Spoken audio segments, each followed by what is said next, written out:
Dalam nama Bapa dan Putra dan Roh Kudus. Amin. Ibu Bapa, rekan-rekan muda dan adik-adikku yang terkasih dalam Kristus, marilah pada kesempatan ini kita bersama-sama membaca dan merenungkan bacaan pada hari Selasa Pekan Biasa yang ke-11 ini. Mari kita baca dan merenungkan bersama-sama. Tuhan bersamamu dan bersama rohmu. Inilah Injil suci menurut Matius. Dimuliakanlah Tuhan. Dalam khotbah di bukit, Yesus bersabda, "Kamu telah mendengar firman, kasihilah sesamamu manusia dan bencilah musuhmu. Tetapi aku berkata kepadamu, kasihilah musuhmu dan berdoalah bagi mereka yang menganiaya kamu. Karena dengan demikianlah kamu menjadi anak-anak Bapamu yang di surga, yang menerbitkan matahari bagi orang yang jahat dan orang yang baik, dan menurunkan hujan bagi orang yang benar dan orang yang tidak benar. Apabila kamu mengasihi orang yang mengasihi kamu, apakah upahmu? Bukankah pemungut cukai juga berbuat demikian?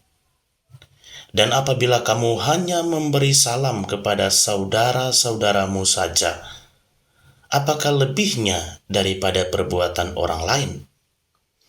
Bukankah orang yang tidak mengenal Allah pun berbuat demikian? Karena itu, haruslah kamu sempurna, sama seperti Bapamu yang di surga adalah sempurna." Demikianlah sabda Tuhan.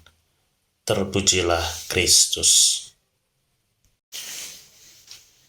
Ibu bapa, rekan-rekan muda dan adik-adikku yang terkasih dalam Kristus, bacaan Injil yang kita dengarkan hari ini masih melanjutkan bacaan kemarin tentang khotbah Yesus di atas bukit. Kali ini Yesus menekankan soal mengasihi.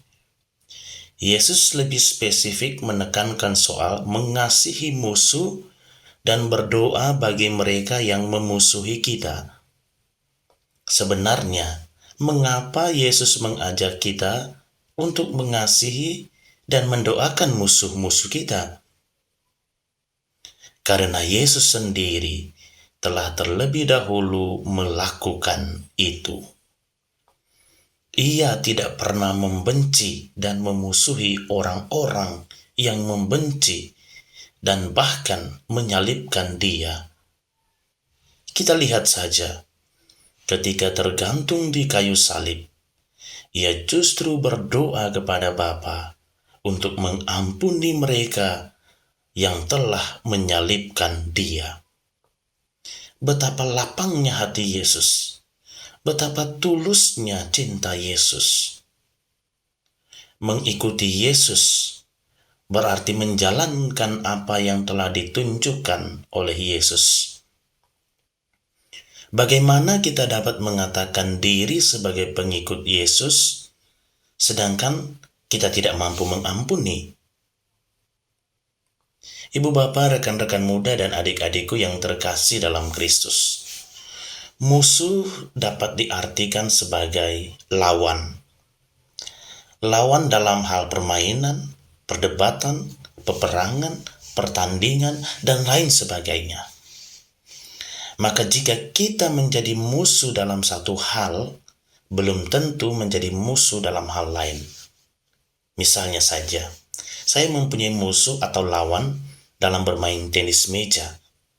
Orang yang menjadi lawan atau musuh saya dalam pertandingan itu belum tentu menjadi musuh atau lawan dalam hal lain. Jadi sebenarnya tidak ada musuh yang abadi.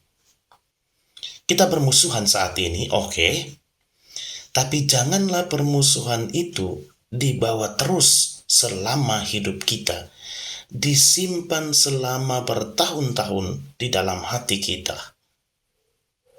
Dibutuhkan pikiran dan akal budi yang baik untuk mengambil sebuah keputusan. Keputusan untuk menghentikan permusuhan dan balas dendam. Jangan menyelesaikan persoalan dengan menggunakan perasaan semata, tetapi gunakanlah akal budi sebagai manusia yang berakal budi untuk segera memberikan maaf dan mendoakan para musuh kita dan menciptakan perdamaian. Mengasihi dan mendoakan orang lain, bahkan musuh, adalah sebuah keutamaan Kristiani.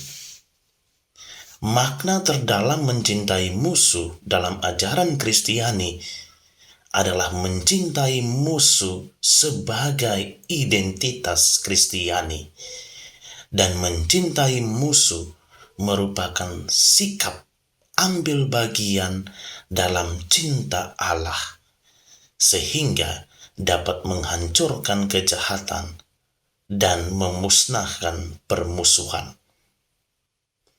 Injil ini memberitahu kita untuk melakukan apa yang sulit sekali kita lakukan, terutama dengan sikap kita untuk selalu mau membalas dendam.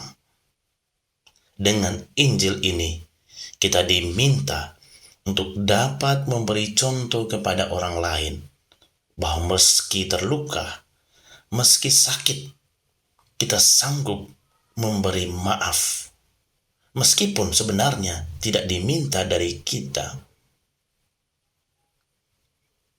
Dalam masyarakat yang penuh dengan orang-orang yang menghakimi dan berpikiran untuk mau membalas dendam, semoga kita dapat tampil beda dengan mengingat bagaimana Tuhan menciptakan kita menurut gambar dan rupanya, dan mau menyelamatkan kita semua tanpa kecuali. Oleh karena itu, ibu, bapak, rekan-rekan muda, dan adik-adikku yang terkasih dalam Kristus, jangan biarkan perasaan merasuki diri kita. Mari kita gunakan akal budi kita sebagai manusia untuk menyelesaikan setiap persoalan yang ada dalam hidup kita. Mengampuni dan berdoalah bagi semua orang yang bermusuhan dengan kita. Tuhan memberkati kita sekalian. Amin. Dalam nama Bapa dan Putra dan Roh Kudus. Amin.